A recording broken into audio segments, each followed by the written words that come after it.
Sometimes celebrities just have to put rude interviewers in their place. Like when Matthew McConaughey had a tense face-off with Joy Behar after she interrupted him just to insult his close personal friend, tennis champion Novak Djokovic. I was happy to be in his box, got to sit behind his parents, which was really awesome to see them when he brings them up and where they started. I believe in so yeah. Just things only got worse when Macca's political aspirations came up with Behar nearly derailing the actor's campaign before it even began. Do you think he would get elected in Texas being anti-gun? Do I think I could get elected in Texas being One thing about if me in politics is to give you a direct statement right there is playing a game that I'm not interested in playing. To give you a direct statement right there. From that moment, McConaughey's aggravation became unmistakable. Much like Tom Cruise's reaction when an interviewer posed intrusive questions about his then recent divorce from actress Nicole Kidman. Was Nicole the love of your life? What do you mean, Peter? You were married for 10 years. Listen, we raised children.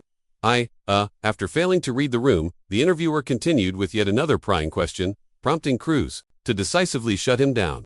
And do you have a relationship where you talk, it's a parenting relationship, and talk professionally about each other's why? Don't we why? Listen. Here's the thing, Peter.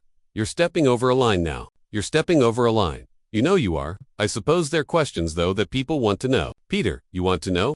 Take responsibility for what you want to know. Don't say what other people. This is a conversation that I'm having with you right now. You're honored. Okay, so, I'm just telling you right now. Okay, just put your manners back in. Nevertheless, few celebrities have endured greater public humiliation than actress Lindsay Lohan, who was openly mocked about her personal and legal troubles during this widely criticized interview with David Letterman. Aren't you supposed to be in rehab now? And how long will you be in rehab? 3 months. How many times have you been in rehab? Several. And how will this time be different?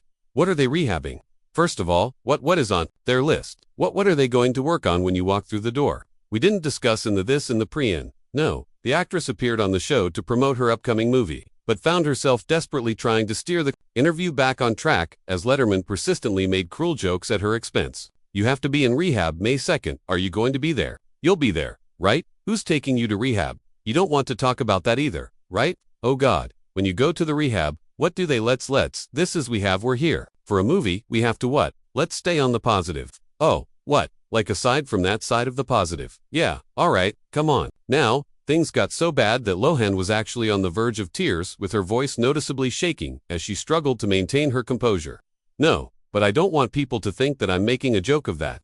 No, you shouldn't make a joke, because this could be good for you. It will be good for you. Yeah, it will. Yeah, have you been to this place? No, it's not like a joking matter. No, but the bullying doesn't stop there, as actor Jonah Hill has faced numerous jokes about his weight in various interviews over the years. Jonah, do you think it's important to be unattractive, to be funny? Can skinny people be funny? What the man? You know, I don't understand. Can you just ask a normal question? Are you the fat guy in Hollywood still? Or is everybody like looking at you and they're like, oh, wow, you know, this is great. Now you're healthy. Do you have any other questions that are smart? First of all, you smell good, which is surprising. Why is that surprising? I don't know. I just wouldn't think of a UA guy who would have a nice scent on, and that's such a I'm going to really work hard to not take that as a shot. You know what I mean? Similarly, Mad Men's Christina Hendricks hates it when interviewers make comments about her body, with the actress once even shutting down an interview over such a remark. You have been an inspiration as a full-figured woman. What is the most inspiring story that you can remember where you've inspired someone? I don't know. I'm sorry. Despite the awkward moment, the host would make yet another attempt to discuss the actress's figure. However, this time Ricks firmly puts her in her place. You've been known as an inspiration for women as being a full figure. What is the most you just said it again. It's just sort of, but when it comes to shutting down inappropriate questions, perhaps no one does it better than Tom Hardy, whose 2015 exchange with an intrusive reporter spread like wildfire online. Your own sexuality seems a bit more ambiguous. Do you find it hard for celebrities to talk to their sex, to talk to media about their sexuality? What on earth are you on about? Despite his visible agitation, Hardy kept his cool, with many commending the actor for the way he assertively set boundaries around his personal life. But what is your question? I was wondering if you find it difficult for celebrities to talk about their sexuality.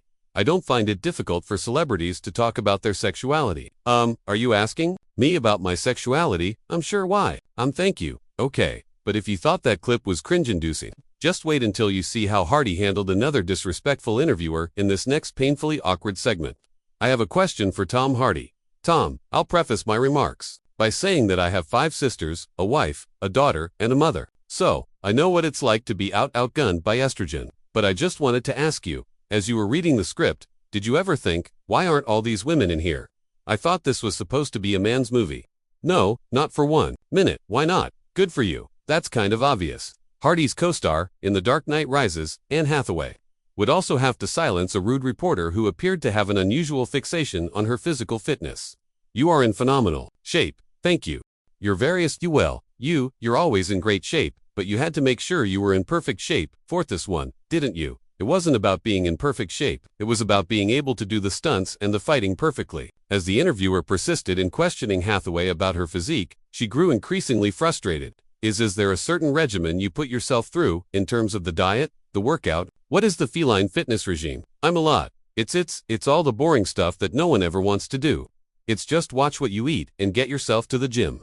Any particular workout? Are you trying to lose weight? Like, what's the deal, man? You look great. No. I know. Seriously, we have to talk about this. What do you want? Are you trying to fit into a catsuit? Yet, it would be the notoriously hot-tempered chef, Gordon Ramsay, who would unleash his wrath on a gotcha journalist attempting to ambush him with photos of an allegedly unsatisfactory steak served at one of Ramsay's restaurants. It's really weird for you to give me a piece of paper. And when you say, am I satisfied that it's a good steak, you have to be a little bit more honest with me on that one. What are you trying to get at? Ramsay confronted the reporter for the underhanded tactic and expertly explained why ordering a steak well done is just plain wrong. But you asked for the steak to be cooked well done, and our well done steak. Oh, come on. What is this? I mean, where can you keep on rolling for legal reasons? This is absolutely crucial. But how sad is this that you ask for a steak to be cooked well done? Okay, now, whatever quality of beef it is, it's gone past any form of taste when you've cooked it well done. So, you present me with a picture, God bless you, and you say, is that right? I don't eat steak well done.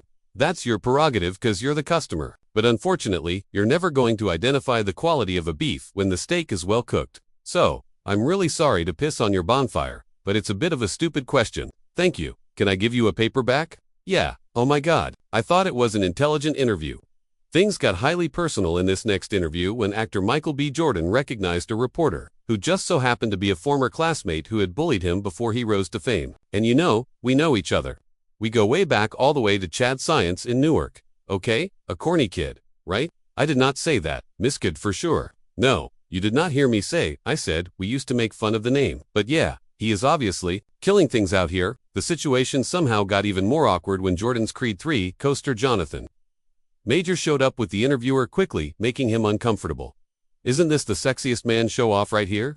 Who's the sexiest man? Because now, this next clip is undoubtedly the most bizarre, as Jim Carrey would completely shut down a reporter attempting to interview him at New York Fashion Week 2017, with the actor launching into a rant that has since become infamous. There's no meaning to any of this. So I wanted to find the most meaningless thing that I could come to and join an R, and here I am.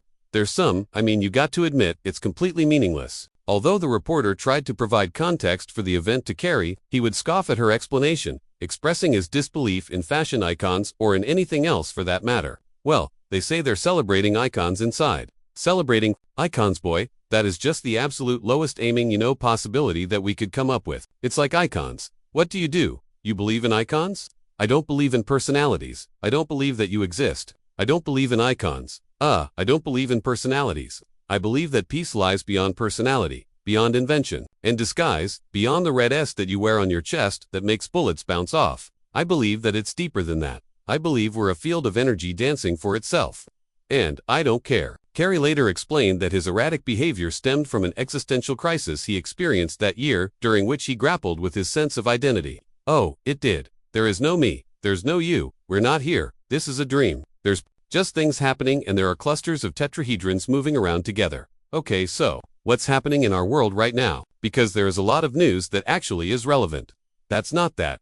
Here's the thing. It's not our world. None of this is real. Nope. So, you're just passing. We don't matter. We don't matter. Oh wow. There's the good news. Okay. In this next painful clip, you'll see a reporter attempting to flirt with actress Megan Fox, only for her to uncomfortably shut it down. I don't know if there's a man alive who's not in love with you in some way. You're so silly. You know what I really? You're a silly man. No, I'm not silly at all. Silly man in a checkered shirt. I am not. Wow. This interview has not aged well as Fox has, since openly addressed her experiences with objectification in Hollywood. You know, I think you're flirting with me. I'm kidding. Oh dude. And speaking of interviews that aged poorly back in nude, the major thing that's changed since you were here last. Yes, I have now seen you naked. And I'm so sorry about that. I have seen you naked. Were you able to sleep afterwards? I was. You know, why are you looking down? This was later followed by allegations of sexual misconduct against Matt Lauer in 2017. Leading to his unceremonious dismissal from NBC News. I watched it last night. It is a lot of fun. Did I mention you have a nude scene in this movie? Pretty much from the time you opened your mouth. Sandra Bullock, come back more often. No, not after this interview. Now, when it comes to interviews, actor Phoenix is notoriously hesitant to engage with the press, often displaying his frustration with repetitive questions throughout his media tour for the 2019 film, Joker. The movie obviously is about the Joker, but it goes beyond that.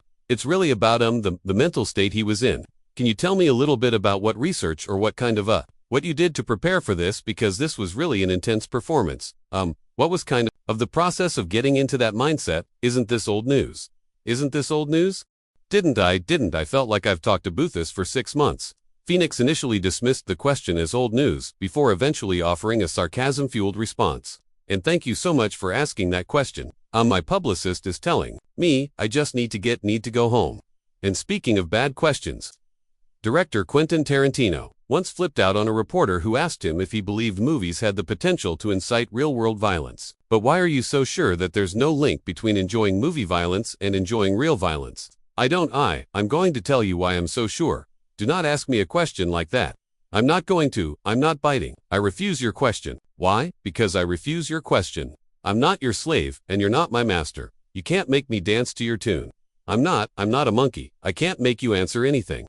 I'm asking you interest, and I'm saying, I refuse. Okay, well no, I was just asking you why. That's fine. After his explosive exchange with Tarantino, one might assume that interviewer Krishnan Guru Murthy had learned his lesson. However, he later found himself in a heated confrontation with actor Robert Downey Jr. by ambushing him with an unexpected question about his political views. What I'd really like to ask you about a quote you gave to the New York Times. And I don't want to bribe if you don't want to talk about it. That's fine. But what you said to the New York Times once was after your incarceration, and you said you can't go from a $2,000 a night hotel suite to a penitentiary and understand it and come out a liberal. Does that mean you're not a liberal, or that you came out of prison not being liberal? Are we promoting a movie? Despite RDJ's efforts to remain diplomatic, his blood boiled when Krishnan started delving into his personal life, leading to an unforgettable response. You've talked in other interviews again about your relationship with your father and the role of all of that in the dark periods you entered, and taking drugs and drinking and all of that. And I just wondered whether you think you're free of all of that, or whether that's still. I'm sorry. I really don't. What are we doing? Well, I'm just asking questions. That's all, right? Okay, bye. Thank you. I'm sorry. Your mic. It's okay. Yeah, you're right. Thank you. Yeah, you seem okay. It's just getting a little Diane, where you're no. Look, I didn't want to do that. Thank you. Robert Downey Jr. would later blast Krishnan, labeling him as a bottom feeder and stating, "We're promoting Avengers. A lot of kids are going to see it. This has nothing to do with your creepy dark agenda that I'm feeling like all of a sudden ashamed and obligated to accommodate your weirdo."